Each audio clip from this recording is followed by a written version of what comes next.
안녕하십니까. 거꾸로 투자하는 쇼킹 부동산입니다. 더럽게 복잡하다. 종합부동산세 시작해보겠습니다. 자, 그동안 문재인 정부에서 부동산 관련하여 세금 정책을 수정할 때는 특징이 있습니다. 9.13 부동산 대책이나 12.16 부동산 대책, 최근에 7.10 부동산 대책처럼 1년에 한 번씩 나오는 종합부동산 대책 안에 대부분 포함이 돼 있었다는 거죠. 부동산 시장 과열에 여론이 들고 일어났고 시장 안정을 정부에 강력하게 요구하기 시작합니다. 그래서 정부에서는 이 종합부동산 대책을 발표하면서 투자 수요 유입 차단과 고가주택 쏠림을 방지하기 위해서 세금 정책을 더욱더 강하게 제시를 하는 부분이죠. 자, 그래서 과세 대상자가 크게 확대되거나 세부담이 크게 증가해도 실질적인 조세 재정이 많지는 않았습니다. 왜? 명분이 있었다는 거죠. 부동산 시장 안정을 위해서 불가피한 조치다. 이런 명분을 쌓을 수 있었다는 겁니다.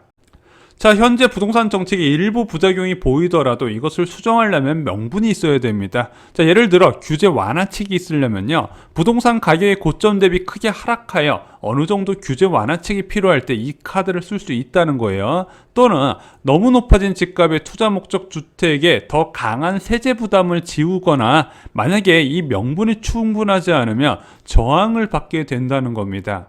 자, 민주당에서 추진 중인 양도세, 종부세 개편안은요, 이 명분을 얻기 힘든 부분입니다. 최근 부동산 시장의 지속적인 상승세가 유지되는 상황에서 고가주택 보유자의 세부담 완화 카드가 나왔다는 부분이죠. 솔직히 이게 명분이 그렇게 강하지는 않아요. 그래서 집권당의 선거를 위한 정책이다. 지금 이런 식으로밖에 해석이 안 되고 있다는 거죠. 자, 부동산 관련 제도 개편이 단순하지 않은 이유부터 설명을 드리겠습니다. 여당 부동산 특위 구성원들의 생각은 이런 것 같아요. 세부담 완화로 1주택자 표를 끌어오자 이렇게 생각하는 것 같지만 실제 높은 주택가격에 1주택자, 무주택자 모두 분노하고 있거든요. 집값이 비싸서 무주택자는 못 사고요. 1주택자들도 다른 지역으로 옮겨가는 것이 불가능해졌습니다. 그래서 의외로 1주택자가 주택가격이 올라갔다고 좋아할 거라 착각하시면 안 되는 부분이에요.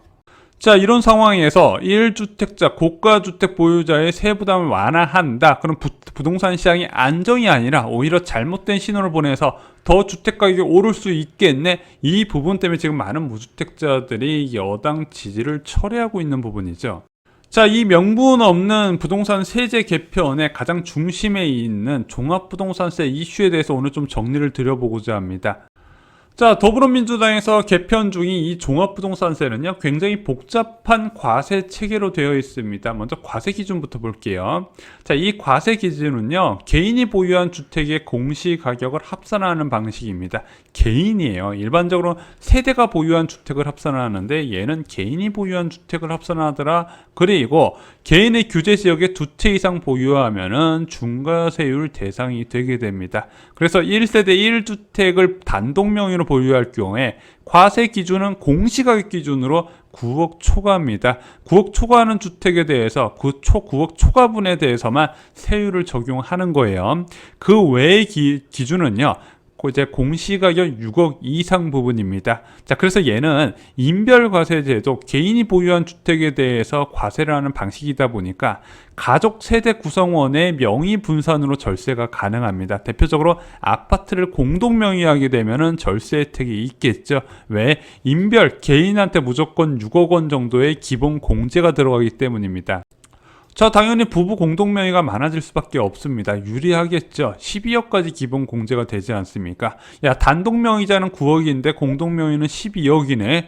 야, 그러면 단독명의자 너무 불리하지 않냐? 단독명의자는 최대 80%의 세액공제 혜택이 있습니다. 자, 그러다 보니까 또 몇몇 언론들이 이것을 비꼰 거예요. 야, 공동명의자 역차별이다 해가지고 이런 비난기사에 쏟아지니까 정부에서 작년 12월 달에 부부 공동명의도 종부세 공제 선택이 가능하도록 국회에서 법률 관련 부분을 통과시켰습니다. 그래서 이 공동명의자는요, 1주택자 종부세 세법 기본공제 9억에다가 세액공제를 받을 것이냐, 아니면은 세액공제 안 받고 기본공제 12억을 받을 것인가 선택할 수 있는 부분입니다. 자, 현재 종합부동산세 과세 기준을 감안할 때 좋은 절세 방안 예시를 드리겠습니다. 규제 지역에 A 아파트가 있어요. 공시가격 8억입니다. 같은 금액의 규제 지역 B 아파트가 있습니다. 모두 부부 공동명의로 갖고 있다. 부부가 각각 종부세 중과세율을 적용받습니다.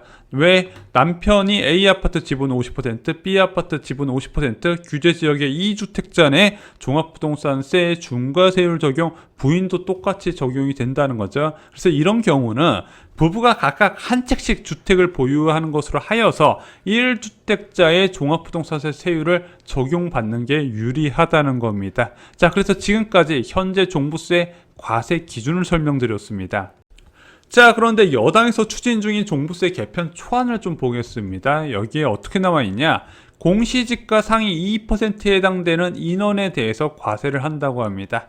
개인이 가진 주택 공시가격 합산 금액 중 상위 2%를 추려서 과세를 한다는 방식이에요. 한마디로 좀 말은 어렵지만 과세 대상자가 크게 줄어든다는 내용입니다.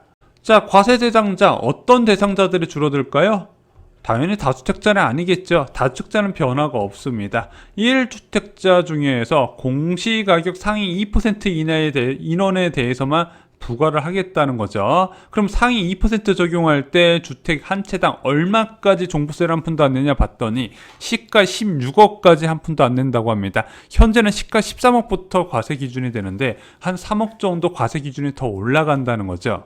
자, 또 애매한 사람들이 생겨요. 부부 공동명의 1주택자, 이 사람은 1주택자로 봐야 돼? 다주택자로 봐야 돼? 자, 현재 여당 의원총회에서 통과된 내용을 정부와 협의 중에 있고 아직 확정되지는 않았거든요. 그런데 언론을 통해 발표된 사항을 보면은요, 부부 공동명의자는 1주택자가 아니야, 상위 2% 종부세에서 혜택 줄어드나, 이런 기사 보셨을 겁니다. 한마디로 부부 공동명의 1주택자는 현재 과세 기준을 그대로 적용하는 방향으로 추진이 되고 있는 것 같습니다. 그래서 현재 나온 방안을 쉽게 정리를 드리면요, 1세대 1주택을 단독 명의로 갖고 있는 사람한테는 상위 2%에게 과세하는 방향으로 확정이 됐습니다. 과세 기준은 공시가격 기준으로 11억 2천, 그리고 시가 기준은 16억까지 올라갈 것 같습니다. 1세대 1주택자 공동명의 과세 대상은 12억 초과 주택에 대해서 적용이 된다는 부분이죠. 과세 기준 공시가격 약 12억 원입니다. 1세대 1주택자 단독명의자와 1세대 1주택자 공동명의자와의 이제 과세 기준선 차이가 크게 안 나게 됐어요. 물론 다주택자는 변화가 없습니다. 똑같이 공시가격 6억 이상분에 대해서 과세가 됩니다. 자, 과세 대상자에게 세율은 현재와 동일하게 적용되어 과세 대상자가 얼마나 줄어드냐의 차이지, 과세 대상자들은 그냥 기존에 적용됐던 세금 계속해서 적용이 되게 됩니다. 자, 저 개인적으로는요, 이렇게 복잡하게 안 했으면 좋겠습니다. 야, 이거 종부세 과세 대상자 되는지 안 되는지 상위 2% 매년 추리는 것도 문제잖아요. 자, 그래서 저는 개인적으로 그냥 1주택자는 공동명의든 단독명의든 공시가격 12억 이상부터 과세 대상으로 통일하고 세액 공제를 폐지하는 게 어떨까? 일단 12억까지 기본적으로 깎아준다면 세부담은 크게 줄어들고요. 정 또 문제가 돼서 뭐 노인들이 뭐 은퇴한 사람들이 돈이 없어서 종부세를 못 내서 집을 팔아야 되네, 이런 기사들 쏟아져 나오면은, 자, 뭐 고령자 특별공제 정도만 추가하는 방향으로 해서 개편하고요. 이렇게 1주택자의 세금은 좀 낮춰주되, 그럼 그 반대급부 명분이 있어야 되잖아요. 다주택자 기본공제를 3억으로 축소하면 어떨까 생각이 됩니다. 게다가 1주택자라고 다 똑같은 1주택자가 아니에요. 갭 투자하는 사람들은 투자자지 실소자가 아닙니다. 그래서 비거주 1주택자는 다주택자 기준을 적용을 시키고요. 실소자는 보호하고 다주택자 매물 유도하는 효과를 이번에 노리는 게 어떠냐? 실리도 챙기고 명분도 만들고 이렇게 접근하자는 거죠. 자, 이번에 세제 개편한 양도세, 종부세 부분, 솔직히 이게 개편이 되잖아요. 너무 복잡해요. 지금도 너무 복잡해서 부동산 관련 세금 계산 안 하는 세무사가 늘고 있는데, 이번에 또 적용이 돼서 종합부동산세 과세 기준을 뭐 1주택자 단독명의 공동명의 나누고 뭐 상위 2% 나누고 이렇게 복잡하게 안 했으면 좋겠습니다. 지금 양도세 부분도 뭐 12억까지 기본공제를 제외해주고 장기보유 특별공제를 뭐 양도 차익에 대해서 차등 적용한다. 너무 복잡합니다. 좀 심플하게 갈 수 있는 방법, 그리고 명분도 살릴 수 있는 방법. 다주택자 기본공제가 너무 높기 때문에 실질적인 실효세율이 낮아서 시장의 매물이 유도가 안 됐거든요. 이번 기회에 좀 바꿨으면 좋겠습니다. 1주택자 풀어주는 거 좋습니다. 그럼 다주택자는 옥죄해야겠죠. 자, 과연 여당에서 세금 깎아주는 정책으로 얼마나 지지율을 끌어올릴 수 있을지 개인적으로 굉장히 궁금합니다. 여러분들도 많이 궁금하시죠? 그런데 현재 여당 지지율에서는 그렇게 좋은 결과가 나오는 것 같지는 않습니다. 좋아요, 구독, 공유 꼭 부탁드립니다. 감사합니다.